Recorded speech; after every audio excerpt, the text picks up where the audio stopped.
दो जवान बेटे अपने माता पिता के सीनों पर बैठ जाते हैं और उनके गले को ताकत से दबाने लगते हैं। जो पिता था वो तो पहले से ही पैरालाइज था और बेटा पूरी ताकत से अपने पिता का गला दबा रहा होता है। माँ दूसरे बेटे से अपनी जान की भीख मांग रही होती है, बचने की कोशिश कर रही होती है, लेकिन दोनों बेटे बिना रहम किए अपने माता पिता की हत्या कर देते हैं। और हत्या करने के बाद बाहर आते हैं, सुपारी खाते हैं और बस 1 घंटा गुजरता है कि फिर 1 घंटे के बाद खबर आती है कि उन दोनों बेटों की भी मौत हो गई।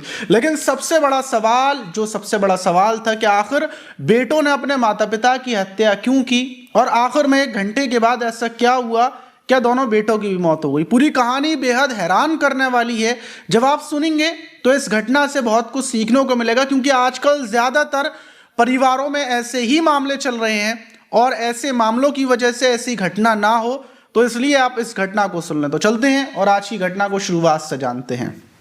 तो दोस्तों, मेरा नाम माज है। उम्मीद है कि आप सब अच्छे होंगे, सुरक्षित होंगे। और जो आज की घटना है वो मध्य प्रदेश के नांदेड़ जिले की और वहां का बाराड़ पुलिस स्टेशन है और उसी थाने के अंतर्गत एक गांव पड़ता है, मुरहर गांव। और वहां पर रहने वाली राधाबाई, जो हमेशा सुबह सुबह चाहे सर्दी हो गर्मी हो, उनको सुबह उठना है और हर रोज मंदिर जाना है, मंदिर में जाकर पूजा करनी है। और यही वजह थी कि मंदिर में उनकी बहुत ढेर सारी सहेलियां बन गई थी। मतलब ढेर सारे लोग, जब एक महिला रोजाना मंदिर में जाती है तो उसके साथ वाली भी, आस पड़ोस की जो उसकी दोस्तें हैं वो भी जाती हैं।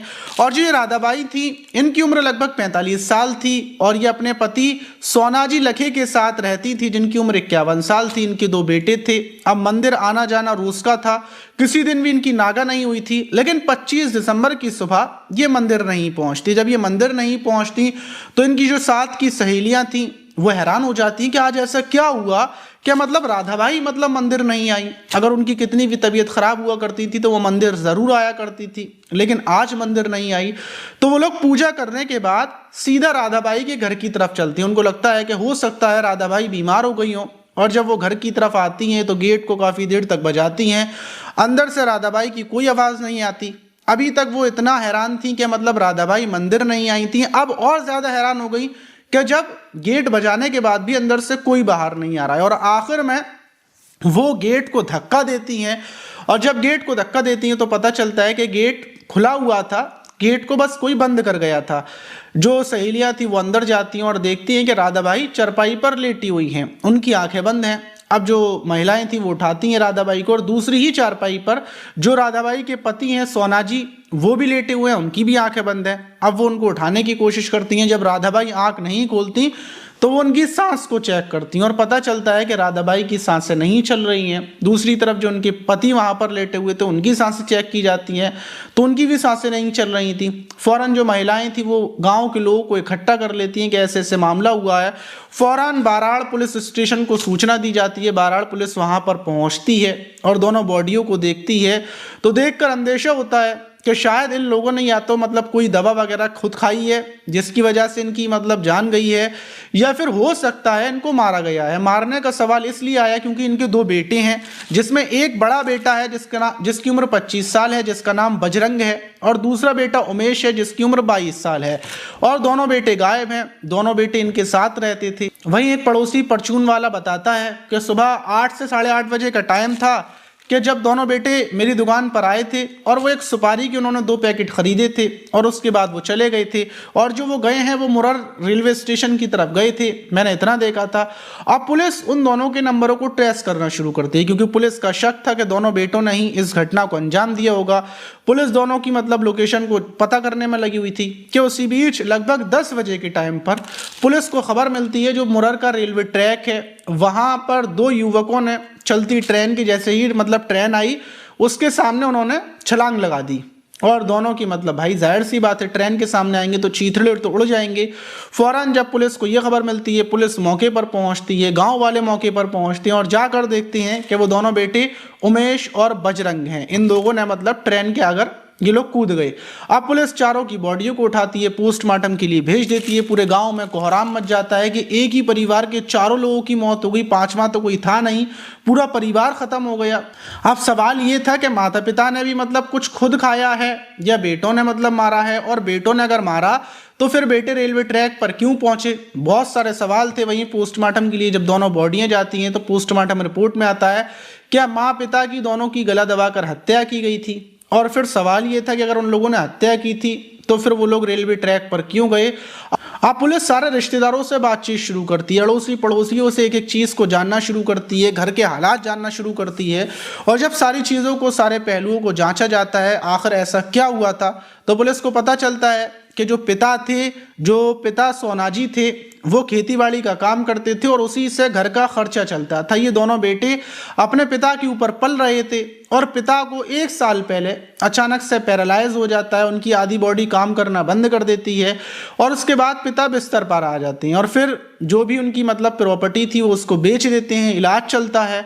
और जो बेटे थे ये तो कुछ काम करते नहीं थे, तो घर के हालात मतलब बहुत ज़्यादा ख़राब चल रहे थे। और दूसरी बात, जो माँ थी वो अपने बेटों से बोला करती थी कि तुम कुछ कामकाज नहीं करते, कुछ कामकाज करना शुरू कर दो तो तुम्हारे पिता को 2 टाइम की रोटी मिलती रहेगी। तुम्हारी बूढ़ी माँ आलू बीनने के लिए जाती है, कभी कोई काम करने के लिए जाती है, तुम्हें थोड़ी सी शर्म रखनी चाहिए।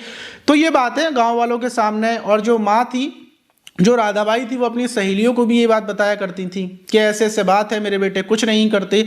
और ये सिलसिला बराबर चलता हुआ आ रहा था। और जहाँ तक लोगों का, गांव वालों का और सबका जो अंदाज़ा है, वो अंदाज़ा ये है कि बेटे निकम्मे हो चुके थे, वो कोई कामकाज नहीं करना चाहते थे, वो चाहते थे कि बस अपने माता पिता के टुकड़ों पर पलते रहें और कुछ काम ना करें।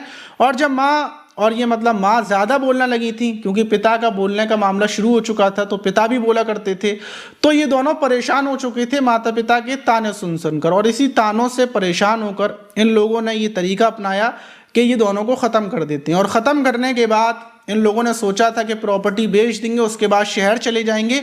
वो बात ऐसे पता चली कि जिस परचून वाले की दुकान पर ये लोग पहुंचे थे उससे पूछ रहे थे कि यहाँ से शहर जाने के लिए गाड़ी कितने रुपए की होगी, कितना किराया होगा, शहर कितनी दूर है, कौन सा ज़िला कहाँ पर है। जिससे इन्होंने सुपारी खरीदी थी उसने ये बात बताई।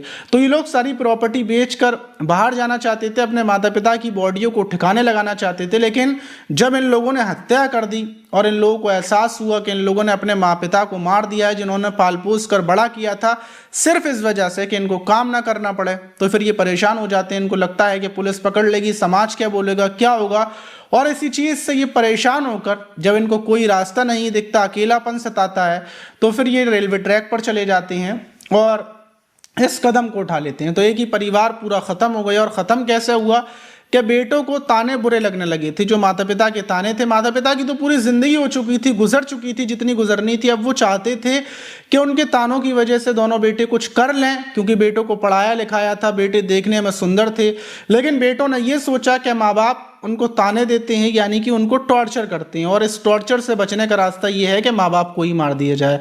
और ये कदम उठाया और उसके बाद उनको एहसास हुआ कि ज़िंदगी के सारे रास्ते ख़त्म हो चुके हैं, अब उनसे कोई कुछ कहने वाला नहीं है, उनका अब कोई इस दुनिया में नहीं है, तो फिर वो क्या करेंगे पैसे का, धन दौलत को। तो इसीलिए देखिए, अगर आपके माँ बाप आपको चिल्लाते हैं, आपको बोलते हैं किसी काम की, तो आप बुरा ना माना, क्योंकि देखिए माँ बाप बूढ़े हो चुके हैं और जब उन्होंने अपनी इतनी ज़िंदगी काट ली तो थोड़ी और ज़िंदगी बची है वो भी काट लेंगे। लेकिन माँ बाप जो बोलते हैं वो इसलिए बोलते हैं कि वो अपनी आंखों से अपने बच्चों को कुछ करता हुआ देख सके, उनको खुशी मिल सके। माँ बाप को तो सिर्फ 2 रोटी की ज़रूरत होती है, अगर उनको 2 रोटी चाहिए होंगी तो वो जिस घर में रहती हैं उस घर को बेच देंगे, थोड़ी बहुत इतनी प्रॉपर्टी होगी कि जिसको बेच देंगे और उनकी पूरी ज़िंदगी गुजर जाएगी। लेकिन वो ऐसा नहीं करते, अपनी औलाद के लिए ज़िंदगी भर कुर्बानी देते आते हैं, आखिर तक कुर्बानी देते रहते हैं।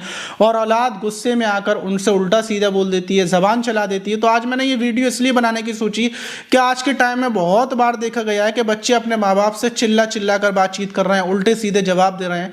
तो आप ऐसा ना करें, एक बार अपने माता पिता की कुर्बानियों के बारे में सोचकर देखें कि उन्होंने आपके लिए कितना स्ट्रगल किया है, उन्होंने कैसे कैसे आपको पाल पोस कर बड़ा किया है, ज़िंदगी भर उन्होंने आपको पाला बड़ा किया जब आप कुछ भी नहीं थे, और आज आप बड़े हैं तो आप उनको कुछ नहीं समझ रहे हैं। तो मतलब ये वक्त की बात होती है। तो अपने माता पिता की इज्जत करें, बहुत सोच समझ के कदम उठाएं, कोई भी ऐसा कदम ना उठाएं जिससे आपकी वापस लौट कर आने के रास्ते ख़त्म हो जाएं। और ख्याल भी रखें। आप इस घटना पर क्या बोलेंगे कमेंट बॉक्स में ज़रूर बताएं।